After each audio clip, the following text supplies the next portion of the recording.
J'ai été diplômé de l'ESL en 2017. J'avais suivi un master en sciences économiques, orientation générale à finalité spécialisée.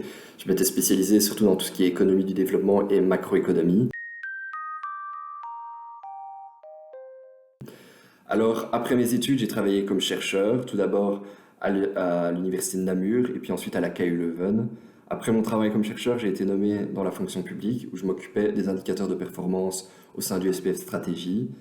Et puis depuis quelques mois, je suis détaché dans les cabinets ministériels. Donc j'ai d'abord été détaché au sein du cabinet du ministre du Budget de la Fédération Wallonie-Bruxelles, Frédéric Dardenne. Et là, depuis que le gouvernement fédéral a été formé, je travaille au sein du cabinet de la ministre des Pensions et de l'Intégration sociale, Karine Lallieu. Donc dans mon boulot actuel, il y a un peu deux facettes. Il y a d'abord la facette conseiller budgétaire.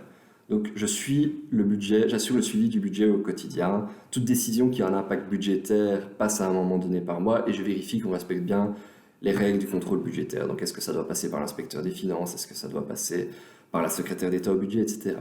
Et puis il y a l'aspect plus économiste. Donc là c'est plus sur le long terme. Est-ce que notre système de pension est soutenable budgétairement, socialement? Est-ce que les inégalités vont augmenter? Est-ce qu'elles vont baisser, etc. Donc vraiment toutes ces questions plus sur le long terme et plus économiques. Donc au quotidien, je travaille sur des questions économiques. Et là, dernièrement, il y a une question qui m'a pas mal occupé, c'était la question du fameux piège à l'emploi. Donc on a augmenté les allocations sociales, et notamment le revenu d'intégration sociale, significativement.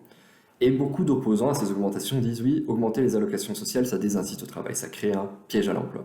Mais grâce à mes études et grâce à mes lectures notamment d'Esther Duflo dans tous mes cours sur la pauvreté, Esther Duflo qui a récemment reçu le prix Nobel d'économie, ben je pouvais dire non, le piège à l'emploi est un mythe. Toutes les études économiques démontrent l'inverse, il n'y a pas de piège à l'emploi, il n'y a pas d'effet désincitatif au travail actuellement, c'est même peut-être l'inverse. Donc augmenter les allocations sociales ne crée pas de désincitant au travail. Donc ça c'est vraiment un point très important que j'ai pu résoudre grâce à mes études. J'ai pu trouver des arguments économiques grâce à mes études.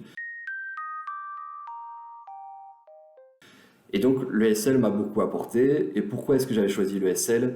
Ben, j'aimais beaucoup le fait que ce soit un partenariat entre l'Université catholique de Louvain et l'Université de Namur. Ça permet vraiment d'avoir un large choix d'options. Donc quelle que soit votre passion en économie, vous trouverez des cours, une option qui vous convient. Moi j'étais passionné de tout ce qui était lutte contre la pauvreté, économie du développement, politique publique, et j'ai vraiment trouvé des options qui me convenaient. Mais vous pouvez être passionné de finance ou d'économie sociale, vous aurez aussi des options qui vous conviennent très bien. Donc ça, vraiment, le large choix d'options est un des gros avantages de l'ESL.